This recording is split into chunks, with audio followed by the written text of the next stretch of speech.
इस कार्यक्रम के पुण्यार्चक हैं श्री नरेश सुखबीर सिंह जी जैन, विसद, धर्मपत्नी किरण नरेश जैन, पुत्र व पुत्रवधू मानव नरेश जैन, अनुराधा मानव जैन, पुत्र मोहित नरेश जैन, पौत्र Vihaan Manav Jain, Aahan Manav Jain, Sabarmati Ahmedabad 5, Visad detergents private limited Ahmedabad. Shri RP Jain, Shrimati Mamta Jain, Shri Vinay Jain, Shrimati Anita Jain, Shri Prashant Jain, Shrimati Divya Jain, पुत्र भरत जैन एवं पारस जैन, श्री तरंग जैन, श्रीमती सुप्रिया जैन, पुत्र विज्वल जैन एवं मानविक जैन।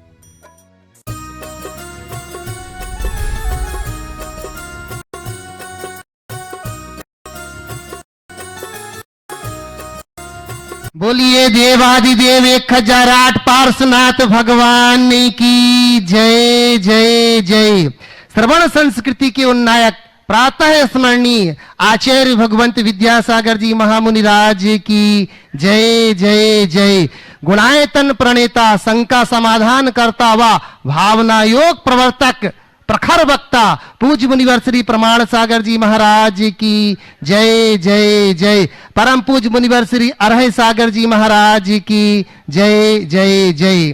प्रिय बंधुओं, तीर्थराज सम्मेद शिखर की तलहटी गुणायतन परिसर में आयोजित देश का सर्वाधिक लोकप्रिय कार्यक्रम शंका समाधान में यहां उपस्थित स्थानीय श्रद्धालुओं का एवं उन सभी दर्शकों का व श्रोताओं का जो दूर घर बैठे आज के इस कार्यक्रम का सीधा प्रसारण पारस चैनल, जिनवाणी चैनल एवं प्रामाणिक ऐप के माध्यम से देख सुन व आनंद ले रहे हैं, उन सभी का मैं गुणायतन व सेवायतन परिवार की ओर से हार्दिक हार्दिक अभिनंदन करता हूं। बंधुओं, हमें बड़ी प्रसन्नता है। प्रिय बंधुओं, जैसे कि आपको विदित होगा कि तीर्थराज सम्मेद शिखर की तलहटी में विश्व की अनमोल कृति गुणायतन का कार्य तीव्र गति से चल रहा है।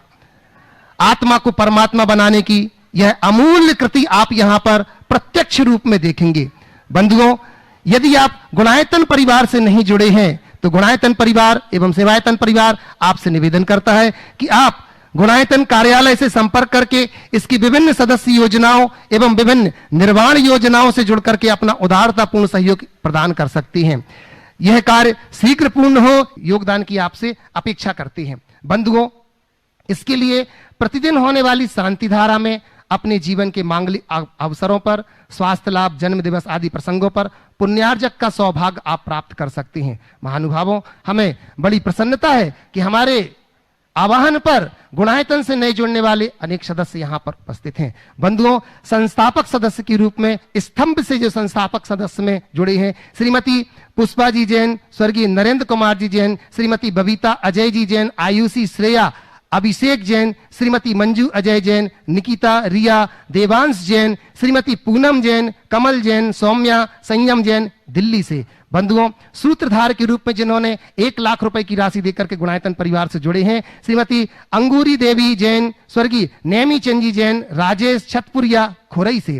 बंधुओं, निर्माण मित्र के रूप में जिन्होंने 31,000 रुपए की राशि देकर के जुड़े हुए हैं, निर्माण निधि से निर्माण मित्र बने हैं, श्रीमती बिमला देवी पाटनी, सुशील सुमन पाटनी, सिद्धार्थ सुभिका पाटनी रांची से। बंधुओं, जिन्होंने इस गुणायतन के लिए जिन्होंने निर्माण निधि से जुड़े हुए हैं, यद्यपि 11,000 रुपए की राशि, फिर भी उन्होंने 21,000 रुपए की राशि देकर के जुड़े हैं, विपिन जैन, श्रीमती सारिका जैन, ऋषिता जैन, स्नेह जैन, रुद्रपुर उत्तराखंड से। बंधुओं, 21,000 रुपए की राशि जिन्होंने प्रदान की है, श्री नेमीचंद जी जैन एडवोकेट, श्रीमती सरला जी गंजबासौदा से। बंधुओं, एक और नाम आया है श्री धन कुमार जी गंगवाल जयपुर से, जिन्होंने 15,500 रुपए की राशि दी और 11,000 वाले अनेक सदस्य हैं जिनके नाम की घोषणा मैं यहां करता हूं। श्रीमती पूजा साहब पुणे से, श्रीमती सरोज सिंघई, स्वर्गीय अशोक कुमार जी सिंघई की स्मृति में भिलाई से, भारती बेन देवेंद्र साह बड़ोदरा से, श्रीमती सुशीला देवी जैन, श्री अमित जैन जयपुर से, श्रीमती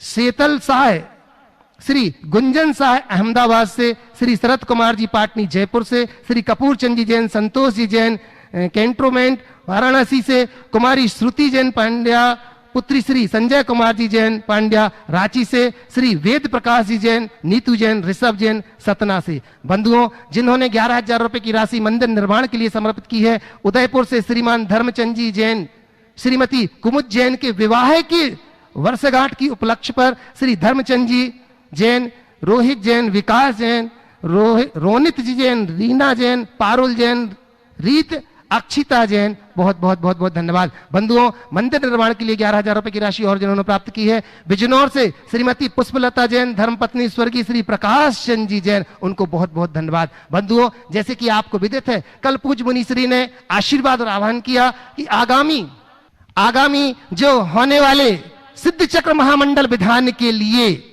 आप लोगों से कहा गया था कि मात्र 16 मंडलीय यह विधान है। 16 मंडलीय विधानों में 2 मंडल जो हैं वो प्रमुख होंगे, उनके लिए देखते हैं कौन आगे आते हैं, पर शेष मंडलों के लिए 5 लाख रुपए की राशि यहां पर निर्धारित की गई थी, जिसमें से 10 मंडल शेष थे। उसमें से भी एक नाम और हमारे बीच में यहां पर आया है, जिन्होंने 5 लाख रुपए की राशि देकर के अपना एक मंडल आरक्षित कराया है विधान के लिए।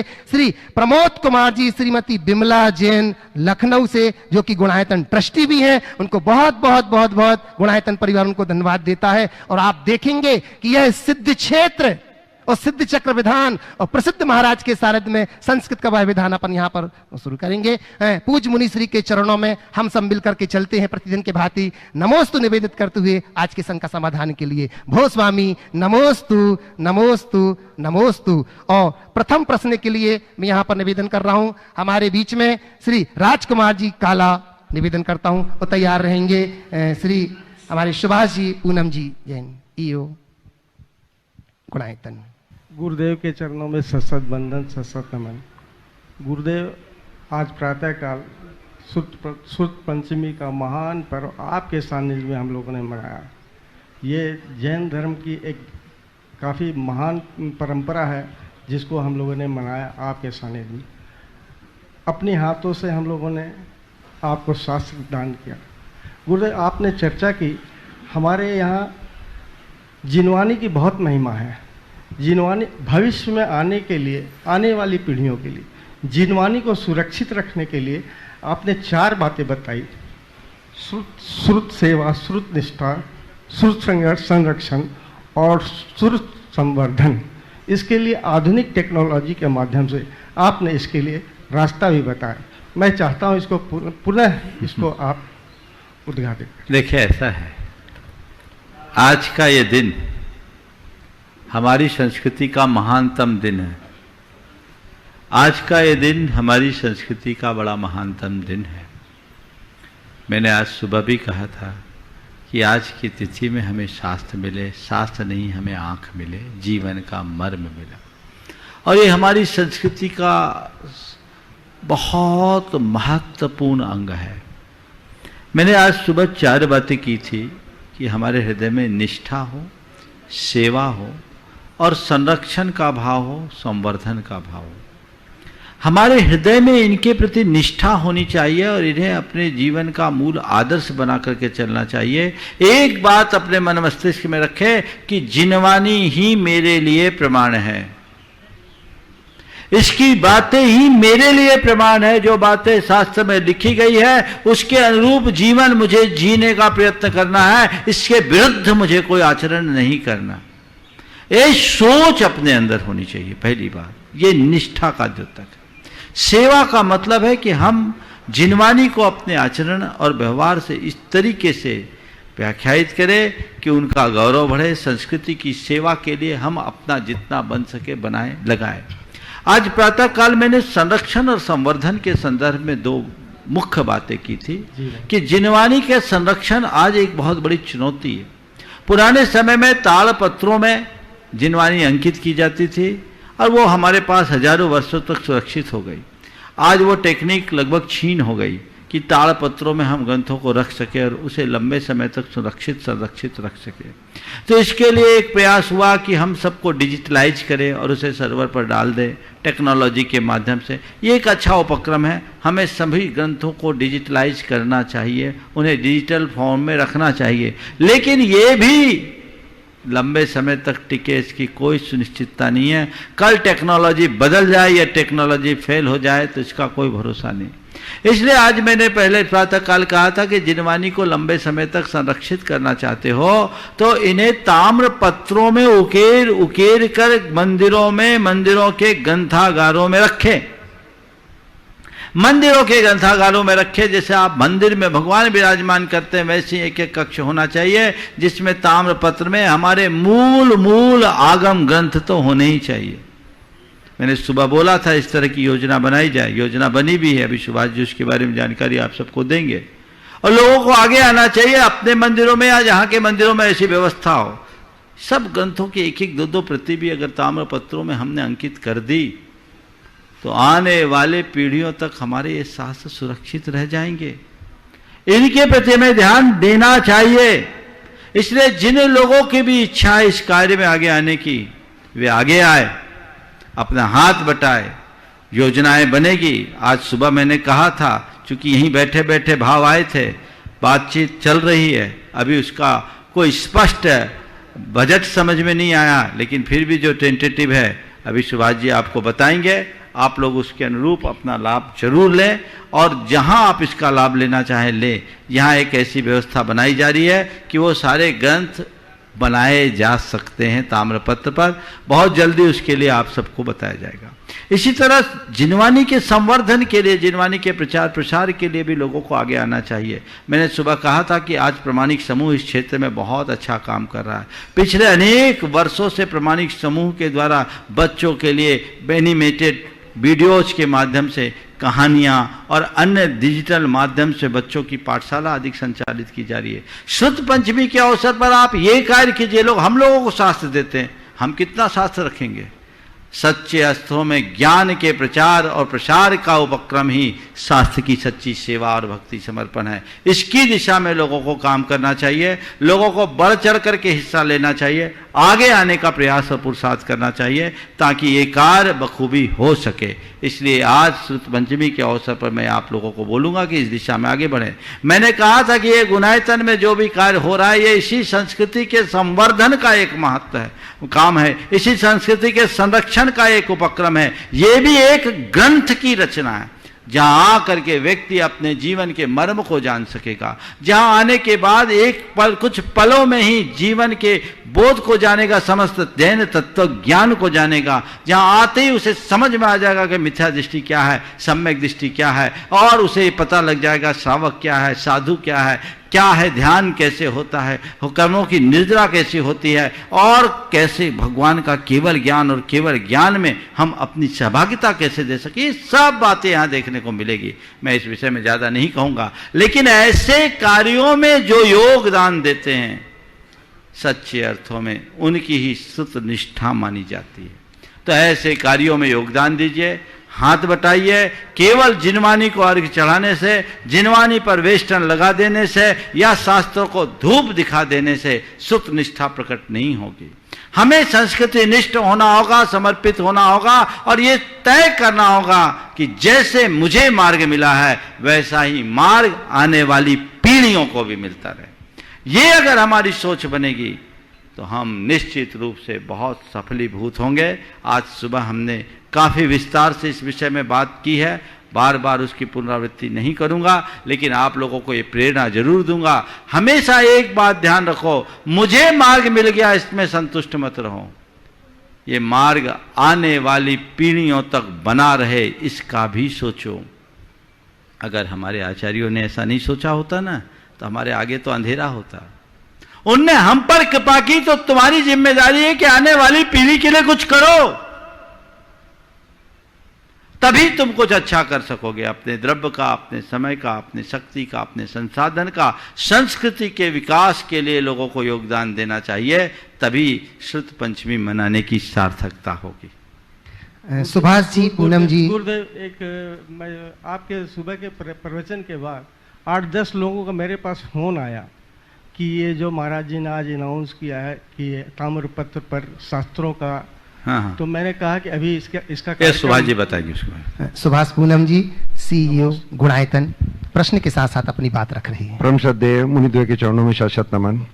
गुरुदेव, परम प्रसन्नता का विषय है कि आपने जैसे ही सुबह मार्गदर्शन दिया, जैसे अभी राजकुमार जी बता रहे थे, हमारी प्रबंधकारिणी समिति एकदम एक्शन में आ गई है और हमारे गुणायतन परिवार के सदस्य, काफ़ी सदस्य इस विषय को लेकर बहुत उत्साहित है और ऐसी भावना भा रहे हैं कि आपके द्वारा दिखाया गया मार्ग पे हम लोग चलें और अच्छी तरह से चलें।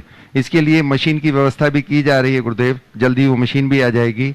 और इसके लिए कुछ अनुमानित राशि की भी हम लोगों ने जानकारी ली है।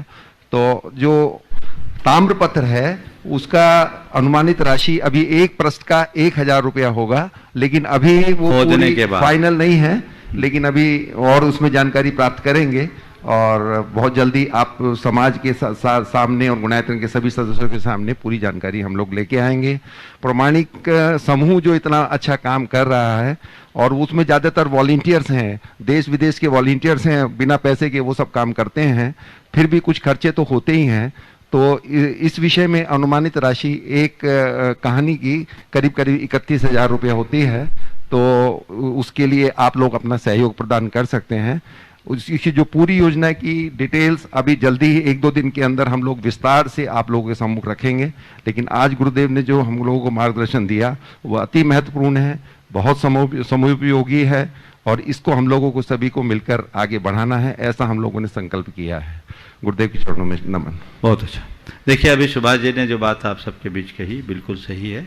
एक ताम्रपत्र का एक पेज का 1000 नहीं बोलना, ताम्रपत्र तो जिसका वजन होगा उतना ही। लेकिन अभी जो बातचीत हुई है जहाँ लोगों ने उत्कीर्ण करा है उसके संपूर्ण उत्कीर्ण की ये जानकारी आई है। पर जो भी जानकारी होगी ये आप लोगों को बता दिया जाएगा, जो उसकी वाजिब लागत होगी आपको वही देना है और समय पर आप सबको बता दिया जाएगा। पर आप तो जिनवानी के संरक्षण में अपना योगदान देना चाहते तो जरूर दें। बच्चों के कहानियाँ लोगों को बहुत प्रेरित कर रही है, आप स्वयं अपने सुनते हैं, बच्चों को सुनाते, तो चाहें कि ये कहानियाँ आगे बनते जाए तो इसके लिए अपना योगदान आप लोग देते रहें, निश्चित वो सबके लिए बहुत सुखकारी होगा। आज की तिथि में एक और बात यहाँ जुड़ी कि आने वाले अष्टानिक पर्व में सिद्ध चक्र महामंडल विधान के आयोजन की बात कमेटी तो बहुत दिनों से आग्रह कर ही रही थी और बहुत सारे लोग भी जो विधान के लिए बड़े तत्पर थे वे आग्रह कर रहे थे कि महाराज जी सिद्ध क्षेत्र में सिद्ध चक्र विधान का आयोजन हो ही जाए।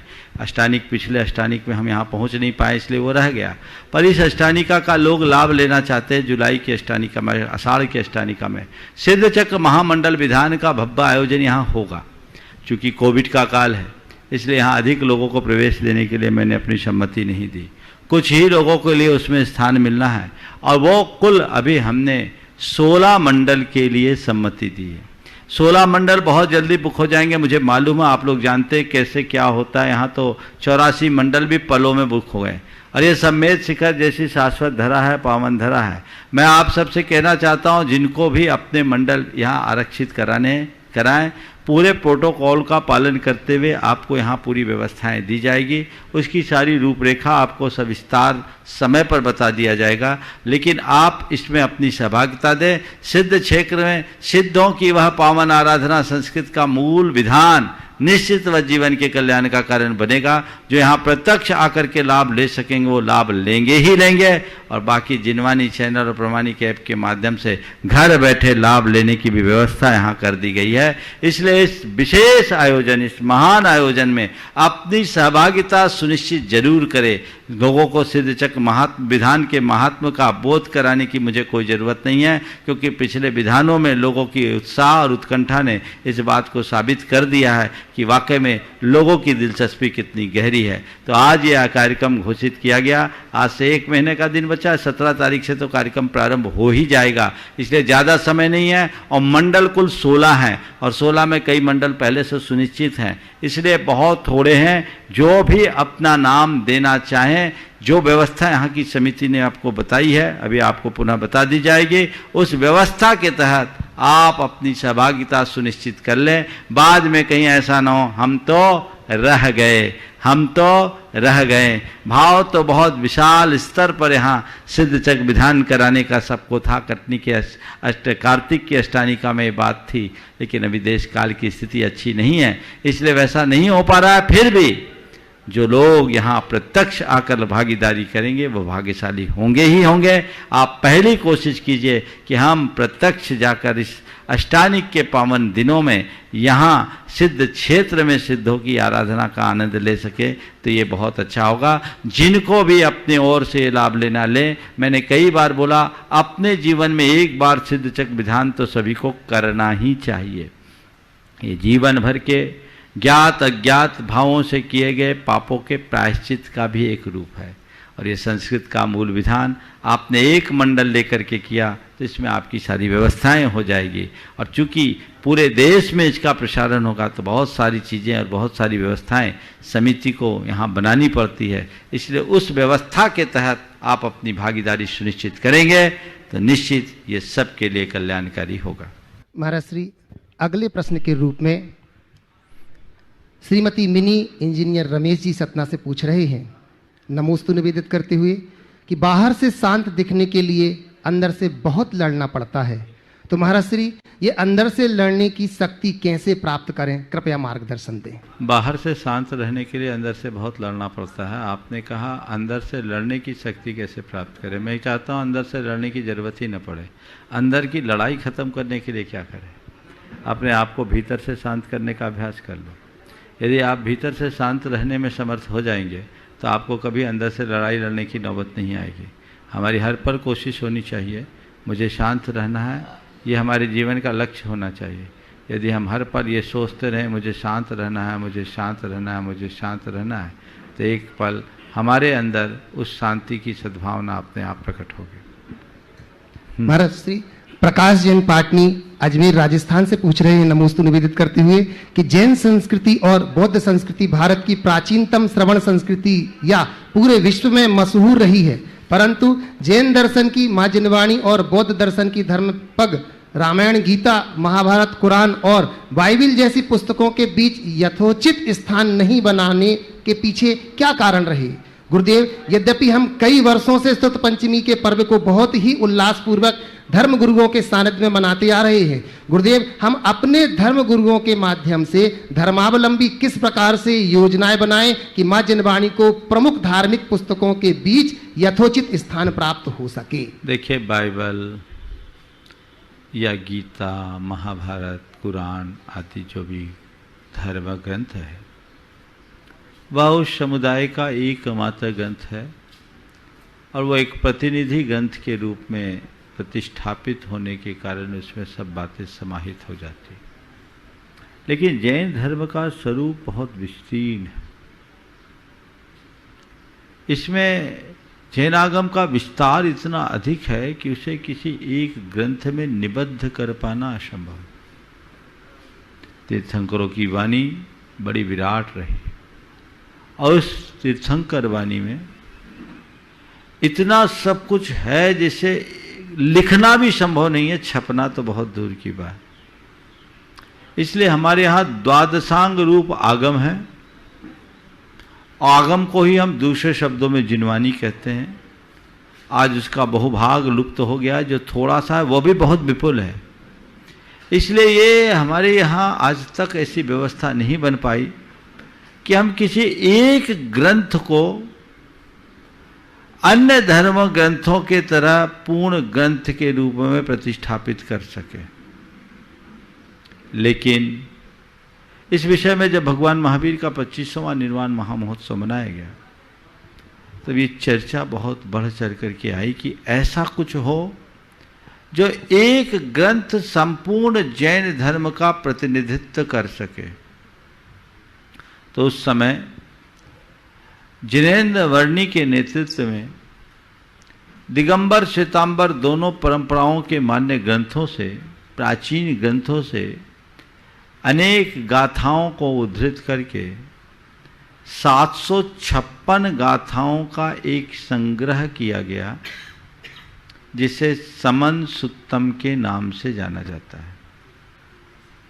समन सुत्तम में 756 गाथाएं, जिसका मतलब 7 तत्व, 5 अस्तिकाय और 6 द्रव्य, यही तो जैन धर्म है। उनके प्रतीक स्वरूप इतने गाथाएं उसमें रखी गई और ये सब प्राचीन गाथाएं थी। आचार्य महाराज ने इसका पद्यानुवाद किया। बड़ा लालित्यपूर्ण पद्यानुवाद है। इस ग्रंथ की शुरुआत नमोकार मंत्र से है और आचार्य महाराज ने नमोकार मंत्र का पद्यानुवाद इस प्रकार से किया है। हे शांत संत अरिहंत अनंत ज्ञाता, हे सिद्ध बुद्ध शिव शुद्ध अबद्ध धाता,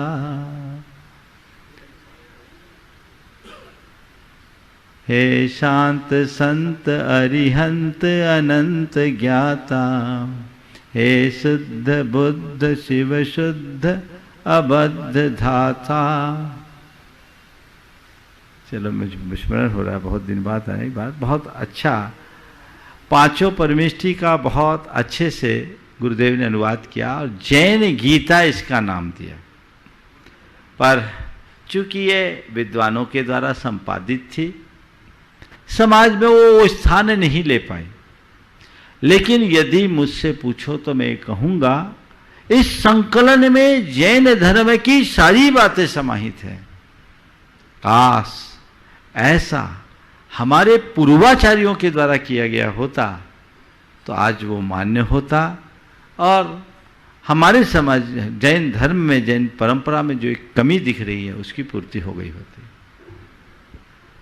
महाराज श्रीमती उगमलता गंगवाल, धर्मपत्नी स्वर्गीय श्री प्रकाश चंद जी गंगवाल, ट्रस्टी गुणायतन, मदनगंज, किशनगढ़, अजमेर से पूछ रही हैं, नमोस्तु निवेदित करते हुए कि अच्छे तो सभी इंसान होते हैं और उनकी पहचान बुरे वक्त में ही क्यों होती है, कृपया समाधान करें। अच्छे इंसान तो सभी होते हैं पर उनकी पहचान बुरे वक्त में ही क्यों होती है? देखिए, जब वक्त बुरा होता है तभी सबकी पहचान होती है। हमेशा ध्यान रखना, आपने कपड़ा देखा है?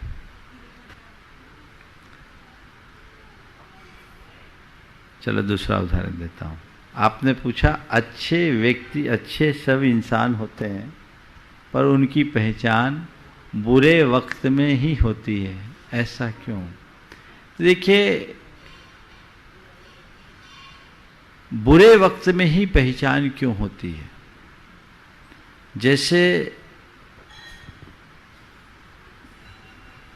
कहाँ फंस रही बात? बहुत अच्छी बात आ रही है मन में लेकिन अटक रही है। चलिए मैं आपको दूसरे तरीके से समझाता हूँ कि ईंधन की असलियत तब पता चलती है जब ऊपर से बारिश होता है। अगर बारिश ना हो तो ईंधन तो अपने आप जल रही है, लेकिन ईंधन कितना तीव्र ज्वलनशील है इसका आभास तब होगा जब बारिश होने के बाद भी वो जलते रहे। व्यक्ति के गुणों की परीक्षा तभी होती है जब काल बुरा होता है। अनुकूलता में यदि कोई व्यक्ति शांत बना हुआ है तो उसका कोई मजा नहीं। मजा तो तभी है जब सब तरफ प्रतिकूलताएं हो और वो शांत रहे। प्रतिकूल स्थिति में भी मन को शांत बनाए रखना बहुत बड़ी बात है। तो बुरे वक्त में ही आदमी की पहचान होती है।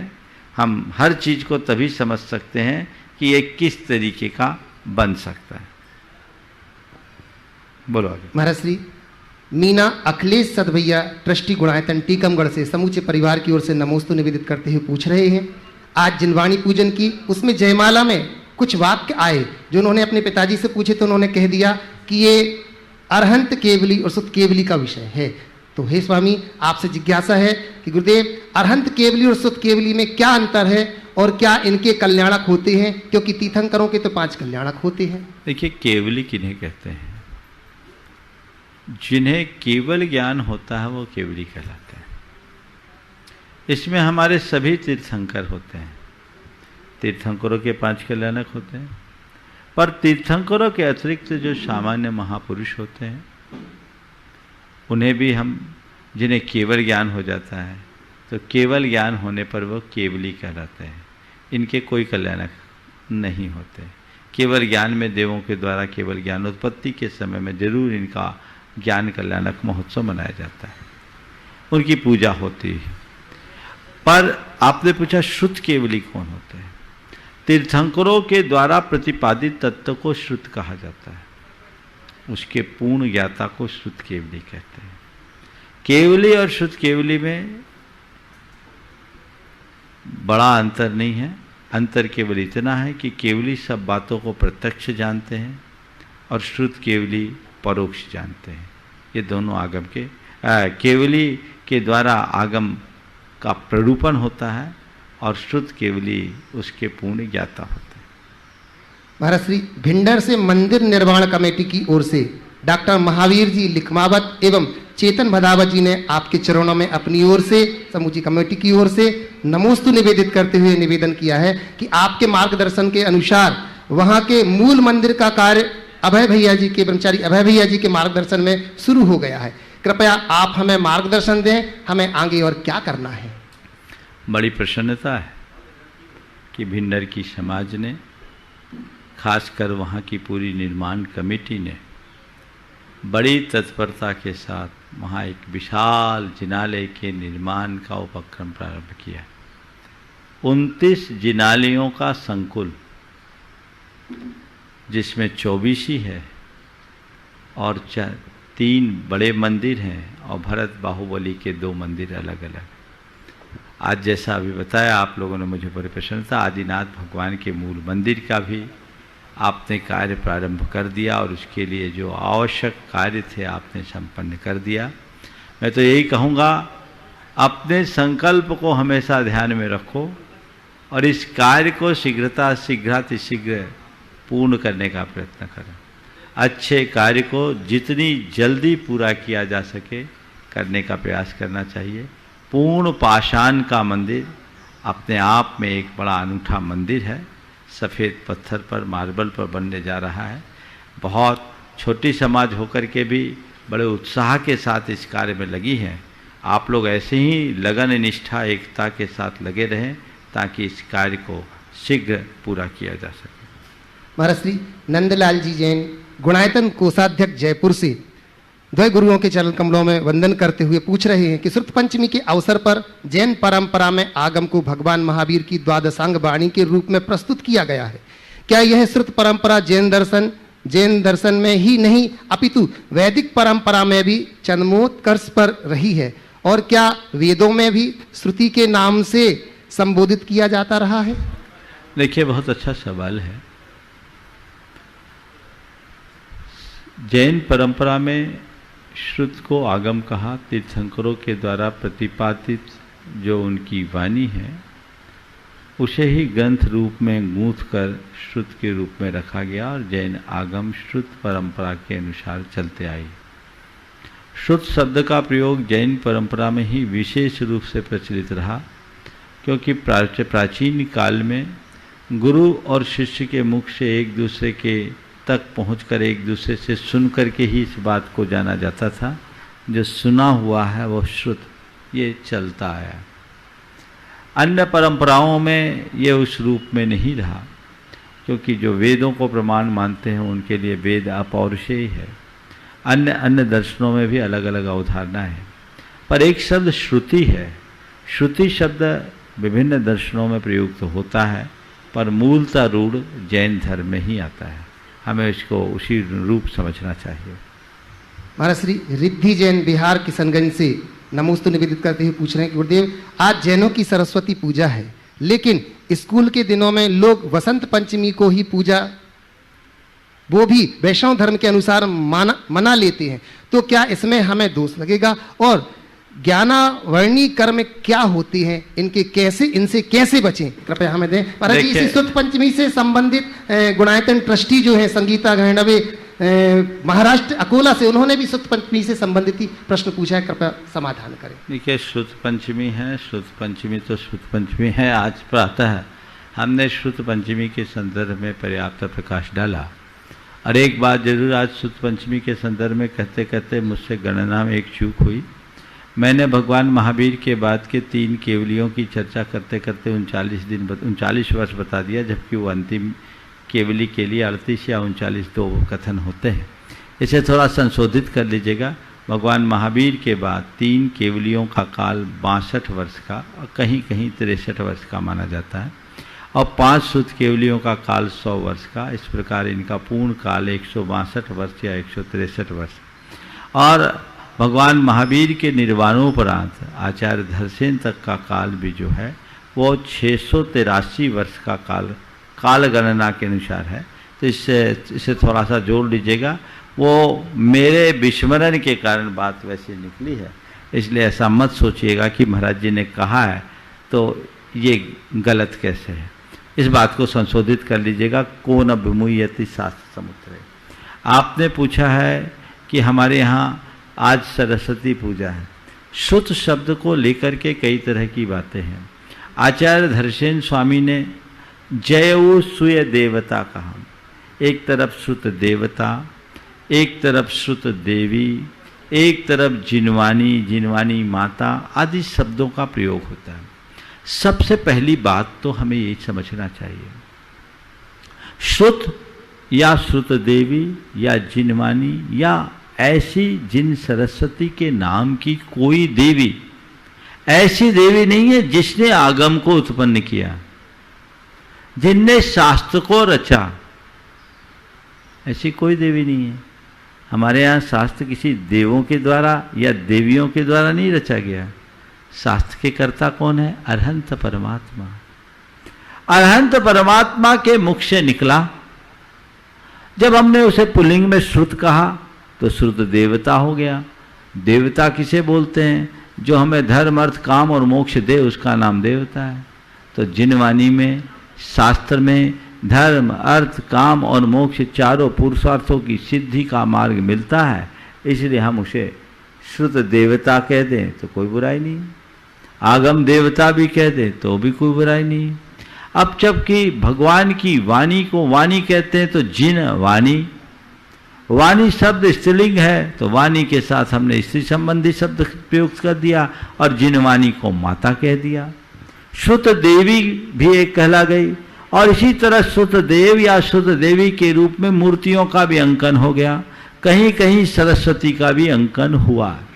ये एक प्रतीकात्मक अंकन है कि भगवान की वाणी जिस तरह खिली उसे हम यदि एक मूर्त रूप में देखें तो कैसे दे सकते हैं? श्रुत देव के रूप में या सरस्वती के रूप में या श्रुत देवी के रूप में। तो चार हाथ बना दिए, शास्त्र पकड़ा दिए, द्वादशांग के ऊपर प्रयुक्त होकर के बीना बना दी जो हमारे मन के बीना को झंकृत करता हो, और नीचे हंस बिठा दिया जो नीरछेर विवेकनी दृष्टि रखते हैं, और हाथ में माला दे दी जो भगवान का नाम जपने से ही जीवन का कल्याण होगा। ये चार हाथ बता दिए जो चार अनियोग के द्योतक हैं। तो एक प्रतीक है। ऐसा मत सोचना कि कोई जिनवानी या सरस्वती या श्रुत देवता के रूप में कोई ऐसे देवी या देवता इस धरती पर हैं जो आगम को सृजे हैं। इसे प्रतीकात्मक अर्थ में लेना। तो इनकी पूजा करने का मतलब क्या है? आगम के प्रति अपनी श्रद्धा निष्ठा को प्रकट करना, आगम को प्रमाण मानते हुए उसके अनुरूप अपना जीवन यापन करना, आगम की वाणी पर श्रद्धान करना और उसे अपने लिए कल्याणकारी समझना, यही उसके पीछे का अर्थ है। तो सरस्वती पूजा जो बसंत पंचमी के दिन होती है वह भी एक प्रतीकात्मक पूजा है। उसे आप उस तरीके से लौकिक ज्ञान के आधार और अन्य ज्ञानों के आधार के रूप में देखते हैं, लेकिन मूल रूप से हमें यह समझना चाहिए कि समस्त वांग्मय के मूल हमारे अनंत परमात्मा है, और ये जो वाणी निकली है उन्हीं के माध्यम से निकली है। उसे उसी संदर्भ में देखना और समझना चाहिए। महाराज श्री प्रवीण सिंगई मध्य प्रदेश गढ़ाकोटा जिला सागर से नमोस्तु निवेदित करते हुए पूछ रहे हैं, स्वाध्याय परम तपा ऐसा क्यों कहा गया है, एवं ग्रंथों के स्वाध्याय में द्रव्य क्षेत्र काल एवं भाव की शुद्धता का क्या महत्व है?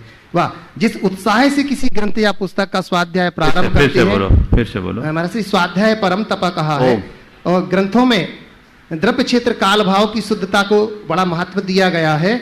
जिस उत्साह के साथ ग्रंथ को हम स्वाध्याय को पूरा प्रारंभ करते हैं, हम उसे समय सीमा पर पूरा कर सके, ऐसा हमें उपाय बताएं महाराज। देखिए, स्वाध्याय आपने प्रारंभ किया, जितने उत्साह के साथ किया उसे उसी उत्साह के साथ पढ़ना शुरू करें और उत्तरोत्तर आपका उत्साह बढ़ते जाना चाहिए। अगर आपका उत्साह बढ़ेगा तो निश्चित रूप से आप उसको समय पर पूरा करेंगे और अंत तक वैसा मन बना रहेगा। प्राय लोग स्वाध्याय के लिए संकल्पित हो जाते हैं, लेकिन उसके प्रति जैसी रुचि चाहिए वैसी रुचि नहीं हो पाती। रुचि पूर्वक पढ़े, समझ करके पढ़ें तो आपका लगाव बढ़ेगा। और इसको बनाए रखने के लिए हमें प्रारंभ से एक संकल्प लेकर के चलना चाहिए। जो संकल्प सहित आगे बढ़ते हैं वे अपने जीवन को सब कुछ व्यवस्थित कर सकते हैं। महाराज श्री नितिन जैन बिनौली बागपत से नमोस्तु निवेदित करते हुए पूछ रहे हैं कि अपने घर पर मुनियों का आहार किस पुण्य उदय से होता है, और महाराज श्री जब किसी कारणवश चौका खाली रह जाता है उस समय हमें अपने भावों को कैसे रखनी चाहिए, समाधान। देखिए, घर पर मुनियों का आहार किस पुण्य के उदय से होता है? निश्चित जिसका तीव्र दानांतराय कर्म का क्षोभशम होता है, परम पुण्य होता है, उनके ही घर में मुनि राजों के चरण पड़ते हैं। तो ये दुर्लभ संयोग होता है और इस दिशा में हमें हमेशा जागरूक रहना चाहिए। अब चौका खाली रह गया तो क्या होगा? चौका खाली हो गया तो क्या हो गया? चौका खाली हुआ है ना, आप तो खाओगे, हमने तो आहार देने का भाव भी बना लिया तो हमारे जीवन में पुण्य आ गया। इसलिए इस बात का कभी अफसोस नहीं करना चाहिए। महाराज श्री अनिल जैन वाणिज्य कर निरीक्षक कटनी से नमोस्तु निवेदित करते हुए पूछ रहे हैं कि प्रभु का रास्ता बड़ा सीधा है और बड़ा उल्टा भी। बुद्धि से चलो तो बहुत उल्टा और भक्ति से चलो तो बड़ा सीधा है। विचार से चलो तो बहुत दूर और भाव से कहो तो बहुत पास है। नजरों से देखो तो कण कण में है और अंतर्मन से देखो तो जन जन में है। गुरुवर अर्थ स्पष्ट करने का। अपने आप में अर्थ स्पष्ट, इसे समझने की जरूरत ही नहीं है। आप इसे बार बार दोहराइए और चीजों को अपनाइए। महाराज श्री नमोस्तु निवेदित करते हुए सुभाष जी जैन राजस्थान जोधपुर से कह रहे हैं कि गुरुवर अपना पहला और अंतिम गुरु किसे बनाना चाहिए, समाधान कीजिए। देखिए, गुरु तो जो पहला होता है वही अंतिम होता है। गुरु बनाना चाहिए और गुरु उसे ही बनाना चाहिए जिससे हमें अपने जीवन के गौरव का बोध हो जाए और जिसने अपने जीवन में गुरुत्व को प्राप्त कर लिया है, जिसके जीवन में आध्यात्मिकता है और जो हमें आध्यात्मिक प्रेरणा देने में सहायक है, वही हमारे गुरु होने लायक है। अज्ञान विश्वयासावसाति तो निरारंभो परिग्रह, ज्ञान ध्यान तपो रक्त है तपस्वी से प्रशस्यते। जो विषय और उसकी आसक्ति से रहित है और आरंभ और परिग्रह से रहित है, जो ज्ञान ध्यान और तप में रत है, वही गुरु होने लायक है। जने जने को गुरु बनाने वाले लोगों का कोई थोड़ा ठिकाना नहीं होता। गुरु जो पहला होता है वही अंतिम होता है। गुरु का चुनाव करते वक्त ही सोचना चाहिए और चुनाव कर लेने के बाद फिर कभी कुछ नहीं सोचना चाहिए।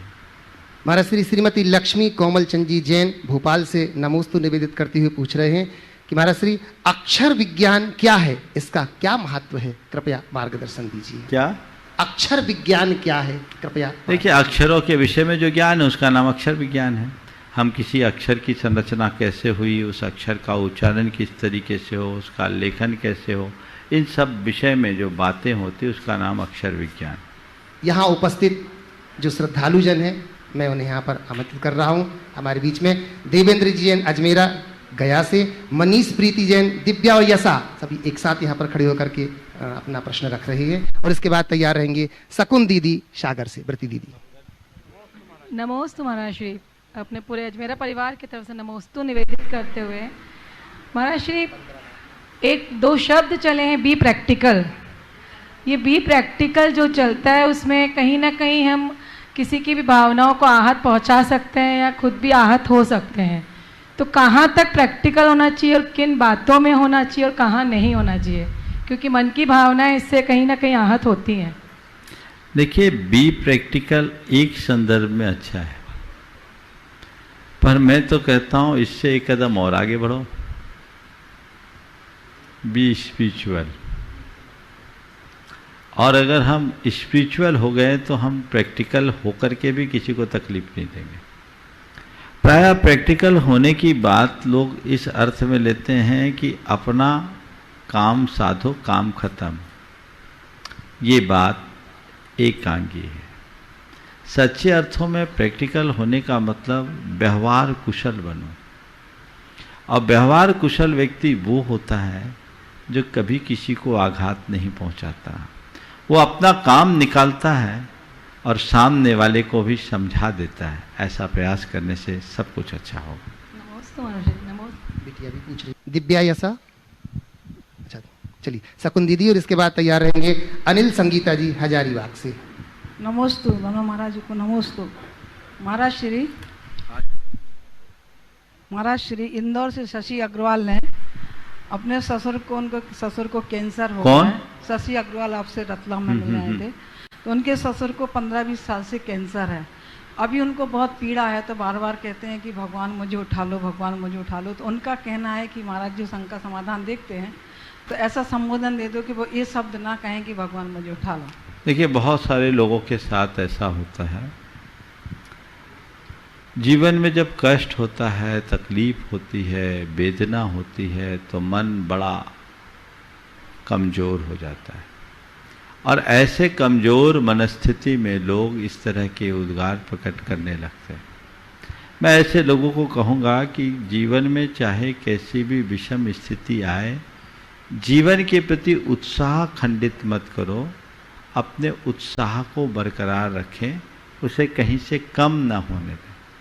अपना उत्साह उत्तरोत्तर बढ़ाएं, उसे घटने न दें कि मुझे हमेशा उत्साहित रहना है। और वेदना है, पीड़ा है, कष्ट है, तो ये सोचे ये तो मेरे कर्म के उदय के निमित्त से हो रहा है। ऐसी स्थिति में घबराए नहीं, अपनी वेदना को सहें और ये सोचें ये मेरे कर्म काटने का निमित्त बन करके आया है। धीरे धीरे धीरे धीरे इसी से कर्म नष्ट होगा और हमारे जीवन का पथ प्रशस्त होगा। ऐसा प्रयास करने से हम धीरे धीरे कर्म को काटने में सक्षम होंगे और मन शांत होगा। भगवान मुझे उठा ले, भगवान मुझे उठा ले कहने से भगवान उठाने वाले नहीं हैं, बल्कि ऐसा करने से और आर्त ध्यान होगा। जब तक तुम्हारी आयु है तुम्हें टिकना है, तो ये सोचो ठीक है, मैं जब भी इस दुनिया से जाऊं भगवान को नाम जपते हुए जाऊं, मन को हतोत्साहित ना होने दूं, तो हमारा पथ प्रशस्त हो सकता है। नमस्ते महाराज। अनिल संगीता जी हजारीबाग से तैयार रहेंगी। लब्धि सेठी हजारीबाग। नमोस्तु महाराज जी। महाराज जी, मेरा प्रश्न ये है, अपनी मस्ती में मस्त रहने वाले को लोग उसका घमंड समझते हैं, ऐसा क्यों? क्या समझते हैं? घमंड। हाँ, ऐसे में क्या करें? देखिए, हकीकत में अगर देखा जाए तो जो अपने मस्ती में मस्त है ना, उसके रोम रोम से उसकी मस्ती प्रकट होती है और उस मस्ती में उसकी विनम्रता भी दिखती है। हाँ, अपने आप में केंद्रित रहने वाले लोगों का हाल कुछ अलग होता है। ऐसे लोग अपने मतलब से ही मतलब रखते हैं, और जो अपने मतलब से मतलब रखने वाले लोग हैं उन्हें लोग प्राय घमंडी या अव्यावहारिक कह सकते हैं, क्योंकि कई बार उसके द्वारा औरों की उपेक्षा भी हो जाता है। लेकिन जब व्यक्ति अपनी मस्ती में रहता है तो न किसी की अपेक्षा होती न उपेक्षा, उसके जीवन में एक सहज आनंद और एक सहज अनुभूति होती। वो अपने भीतर उद्घाटित कर ले तो फिर जीवन का एक मजा ही कुछ और है। तो हम तो कहेंगे, दुनिया तुम्हें चाहे जो कुछ कहे, हर पल अपनी मस्ती में डूबे रहो। नमोस्तु महाराज। लब्धि सेठी हजारीबाग से और तैयार रहेंगी लता जी गंगवाल गया। नमोस्तु महाराज जी, मेरा प्रश्न यह है कि अभी इस कोरोना पीरियड में बहुत सारे ऐसे लोग हैं जो कोरोना के प्रोटोकॉल्स फॉलो नहीं करते हैं, और जो दूसरे लोग होते हैं जो प्रोटोकॉल फॉलो करते हैं उनको वो डरपोक कहते हैं। तो उनको फिर क्या कहना चाहिए? देखो, बेवकूफ़ों को समझाने का प्रयास ही नहीं करना चाहिए। जो आज की सारी स्थिति को समझते हुए भी खुद अपने प्रति लापरवाह, उनको हम क्या कहेंगे? बिल्कुल यथार्थ है, जो प्रोटोकॉल है हमें उसका पूरी तरह से पालन करना चाहिए। उसके थोड़े से चूक में भी स्थितियां भयावह होती है। अभी मुझ तक जो खबर लोगों ने दी है, यूरोप में अब तीसरा स्ट्रेन बहुत तेज़ी से शुरू हो गया है। अगर आ गया तो भारत में भी स्थिति भयानक होगी। लेकिन ऐसा लग रहा है जब से अनलॉक की प्रक्रिया शुरू हुई है, लॉकडाउन खुलना शुरू हुआ है, लोगों ने तो भुला दिया जैसे कुछ कोरोना है। और कई लोग तो ऐसे भी हुए जो कोविड के काल में जब कोरोना बड़ा पीक पे था तो भी लोगों ने किसी तरह का प्रोटोकॉल का पालन नहीं किया। अब नहीं किया वो जाने, और वो अगर कहते कि ये लोग डर रहे तो क्या, ठीक है, हम डरने वाले सही, हम डरपोक ही सही। हम तुम जैसे बेवकूफ़ों से अपना दिमाग लगाना पसंद नहीं करते, क्योंकि समझाना उन्हें ही चाहिए जो समझना चाहे। जो समझने के लिए राजी नहीं उसे कौन समझाए? तो ये तो दुनिया है, इस दुनिया में सब तरह के लोग होंगे। हम तो आप सबसे यही कहेंगे, आपकी सुरक्षा आपके हाथ, और वो आपके लिए, किसी गैर के लिए नहीं। उनसे पूछो जिन्होंने कोविड काल में अपने लोगों को खोया, अपनों को खोया, जिन्होंने बड़ी तीव्र यातना भोगी। जब किसी के ऊपर ऐसा बीतता है तभी वो समझता है। इसलिए हमें बिल्कुल भी लापरवाही नहीं करना चाहिए और अपने जीवन को, क्रम को व्यवस्थित बनाकर चलना चाहिए। नमस्ते महाराज। लता जी गंगवाल गया से वो तैयार रहेंगी। स्नेहा सेठी हजारीबाग। नमोस्तु गुरुजी। गुरुजी, इंसान पहाड़ों से नहीं, छोटे छोटे पत्थरों की ठोकर खाता है। हमें हमेशा छोटी छोटी गलतियों से बचने की कोशिश कैसे करना चाहिए? बहुत अच्छा वाक्य कहा। इंसान पहाड़ों से नहीं, छोटी छोटी ठोकरों, पत्थरों से ठोका करता है। हमें छोटी छोटी गलतियों से बचने के लिए क्या करना चाहिए? हमेशा सावधानी से देख देख करके चलना चाहिए। कोई छोटा पत्थर हमसे टकरा न जाए, हम छोटे छोटे पत्थर से आहत न हो जाए। धीरे धीरे देख देख करके चले तो ठोकर नहीं लगेगी। जैसे जो देख कर नहीं चलता वो ठोकर खाता है, जो देख कर चलता है उसे कोई ठोकर नहीं लगती।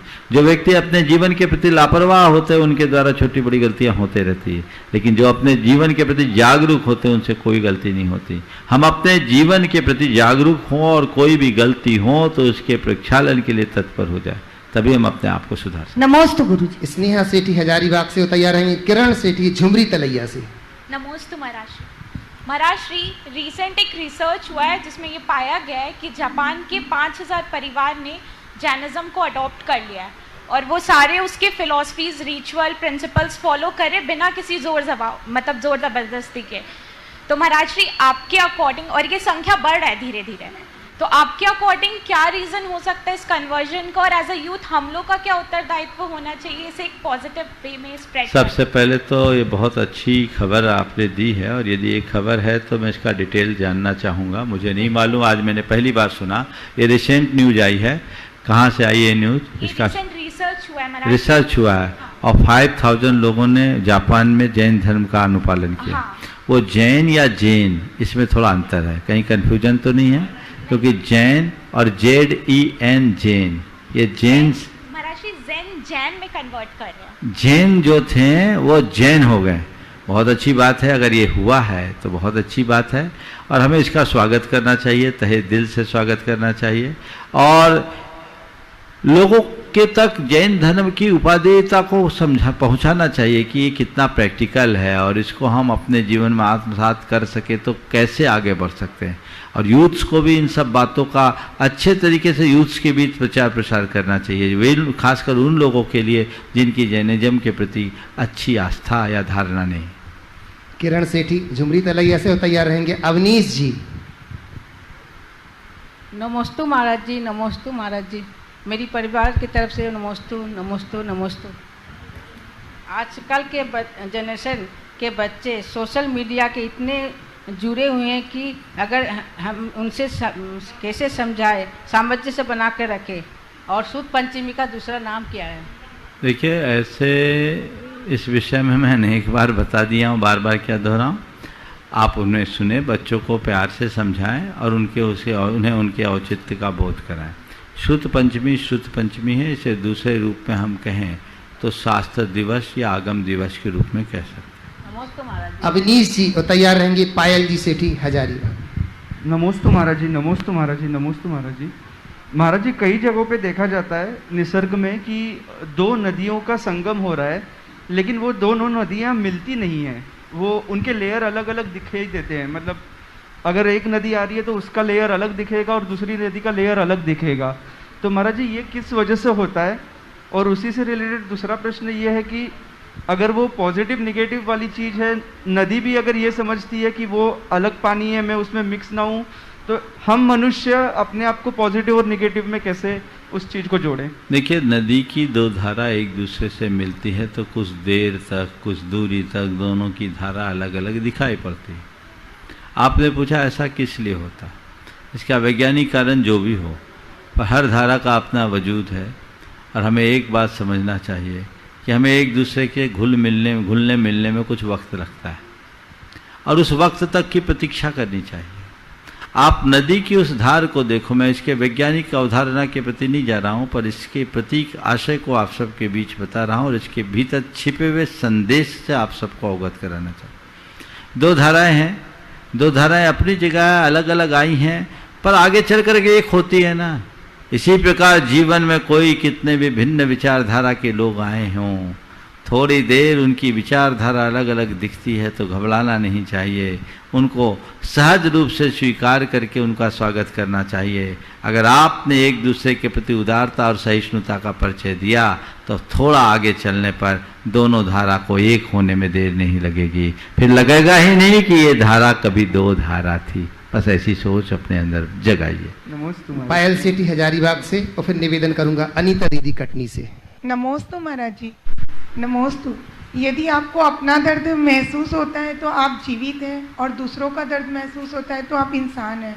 तो महाराज श्री, हमें दूसरों का दर्द महसूस कर इंसान बनने के लिए क्या करना? बहुत अच्छा वाक्य। आपको अपना दर्द महसूस होता है तो आप जीवित हैं, और दूसरों का दर्द महसूस होता है तो आप इंसान हैं।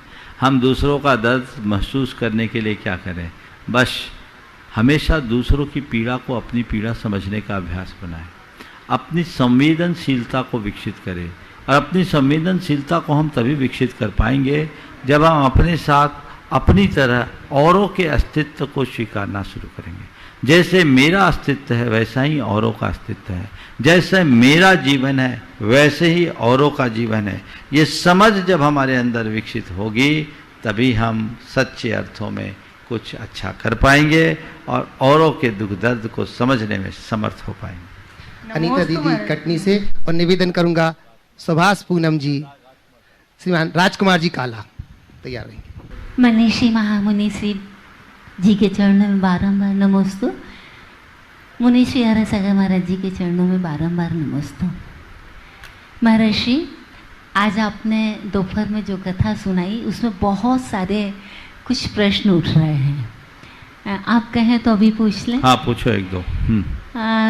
जब वो धरसेनाचार्य महाराज जी के पास से पूर्ण ज्ञान लेकर के और 3 दिन में विहार किया उन्होंने, 3 दिन शेष था चातुर्मास के लिए, और चातुर्मास उन्होंने अंकलेश्वर में किया। तो क्या उनके पास रिद्धियाँ थी जो वो वहाँ इतनी जल्दी पहुँच गए? अब देखो, ये तो भौगोलिक स्थितियों का अंदाज लगाना पड़ेगा कि गिरनार से अंकलेश्वर कितनी दूर है। दूर है महाराज, कितना है? 400 किलोमीटर ना। हाँ, तो 3 और 4 दिन स्पेशल, 7 दिन मिले होंगे, चल दिए होंगे। 100 किलोमीटर भी रोज चल लेते हैं बिहार करने में, समझ लो। 55 और 1 दिन 57 किलोमीटर तो हमने चला है। हाँ, तो जब 57 किलोमीटर हम चल सकते हैं 1 दिन में, तो 7 दिन में तो ऐसे हो गए, 7 × 5 = 35, 7 × 7 = 49, कितने हो गए? हाँ हाँ, नहीं तो ऐसा कोई असंभव नहीं है। उन महाराज को करना होगा तो कर लिए होंगे। उनके पास रिद्धियाँ थी। रिद्धि हो या नहीं हो, पहुंचने का संकल्प था महर्षि।